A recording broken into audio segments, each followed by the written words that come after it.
welcome to Forage. I am your host and anthropologist, Josh Crosby. Today we're going to be talking about urban foraging, the idea of gathering wild foods from an urban landscape. I bought this yellow squash at a grocery store around the corner from my house. I shop there a lot. It's close by, the prices are pretty reasonable. I'm in there a few times a week. But have we ever considered if there are other ways to get food?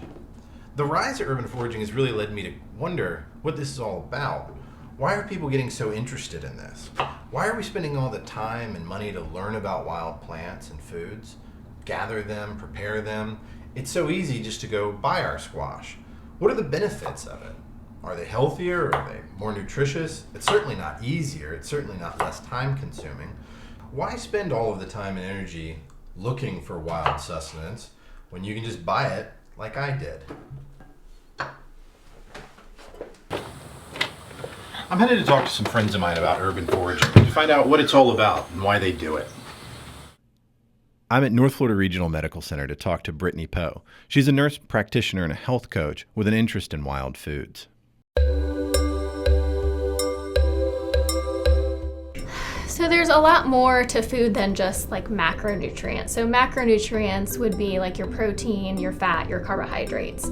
But aside from those three kind of groups is what we refer to as micronutrients. And that's where all of your individual vitamins and minerals and, essential amino acids and all of those other really, really vital nutrients for just health and longevity and fertility and everything play a major role. Mainly because of the environment that they're produced in.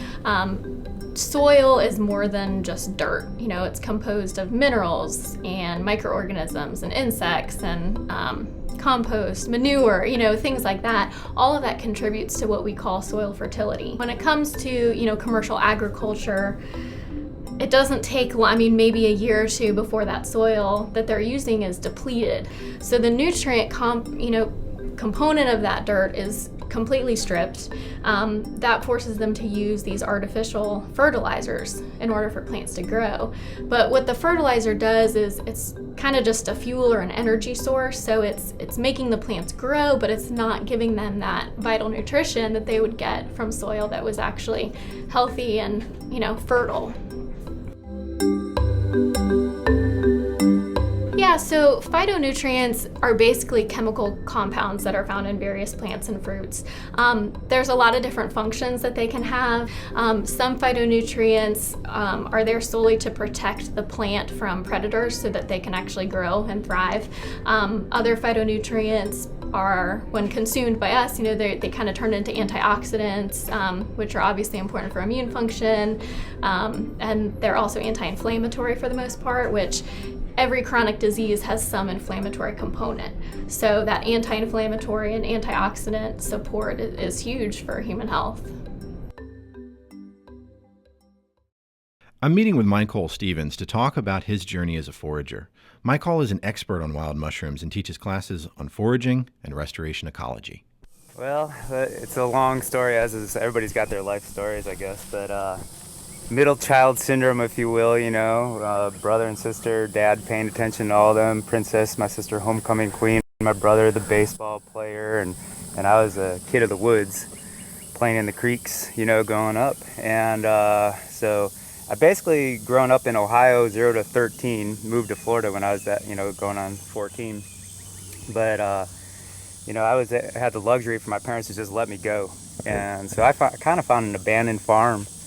And I found pear trees, plum trees, asparagus. I learned about black walnuts, catching crayfish in the creek. And so, while so many people were out, I still played sports and we had my social thing, but I love nature. Sure. And so it's kind of like, to me, an innate kind of thing to be connected to nature. And so I kind of started like that. Michael purchased an old farm and began growing and harvesting his own food, both wild and domestic. Almost all the food he eats, he produces himself. So there's a lot of what I call experiential learning with stuff like that. But it's so much easier for me just to walk out and just find wild foods, and that I could, greatly sustain myself off of. And I supplement. Mm-hmm. So I still get salt, I still will go to, I'm on the road, I've got no choice, Michael practices permaculture, which attempts to produce food in more sustainable ways when compared to common agricultural practices. This includes a pond where he can harvest wild foods like fish and cattails. And just to show, like I'll peel back these top leaves here on the edge. You just want a little munch, and then you pull it from the center there. And this is a small one, but just, I can just go out and munch on a celery, if you will. It tastes like cucumber or something to that effect.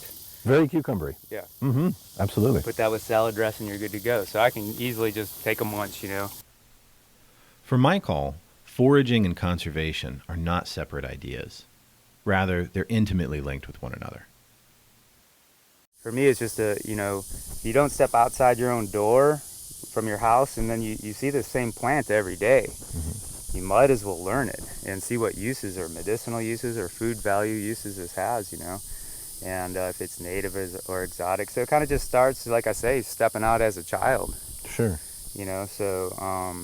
But I'm greatly self-taught, like I say, and if someone teaches me a knowledge nugget, mm-hmm. I'm very grateful, and I learned that, the old adage, you teach a man to fish, you feed him for life. Of course, not everyone owns their own farm. I'm meeting with my friend Deke Aperton to talk about how she started foraging and maybe learn a few edible plants. Well, my mom was a hippie, so it kind of got the ball rolling in a lot of different areas.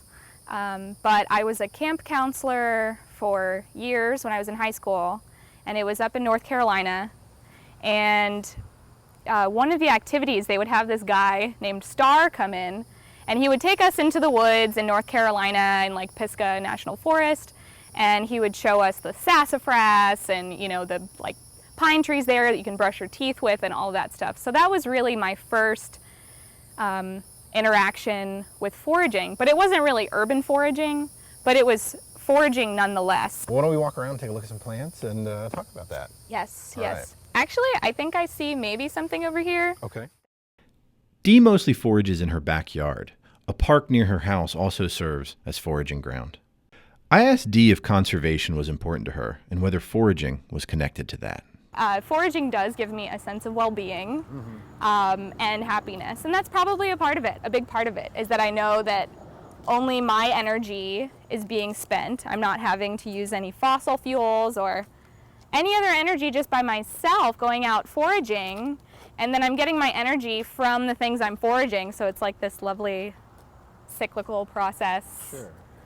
So that is a part of it.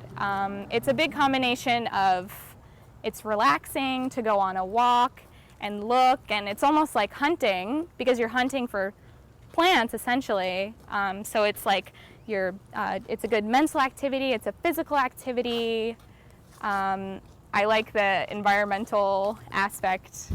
And it's also really easy on the wallet. And the less money I have that month, the more I forage. In talking to urban foragers about wild foods, a couple of things stood out to me. And the first is our idea about what wild means exactly. So take my salad, for example. Now, some of this is certainly wild. My dandelion greens, my Biden's alba flowers, my pepper grass. To any biologist in the world, these are wild. But what about the Florida avocado I have in here? That's something different, even though it's found throughout Florida in a lot of areas, especially where farmland has been turned into suburban neighborhoods. But it's a complex idea. For urban foragers, it's about what can fill their belly, however it's defined by a biologist. The second thing that stood out to me, and perhaps most importantly, is the idea of conservation and ecology. Many of the foragers that I spoke to talked about their connection to the environment, to place, to conserving wilderness areas. It seemed to me that in foraging for food, it fostered an idea that we're still connected to the natural environment. What's interesting about this is that that's what food's been doing for generations, is connecting us to place and people, to community, and the ones around us. Let's go. I don't wanna wait. Be here with me. I also, frankly, just like to eat.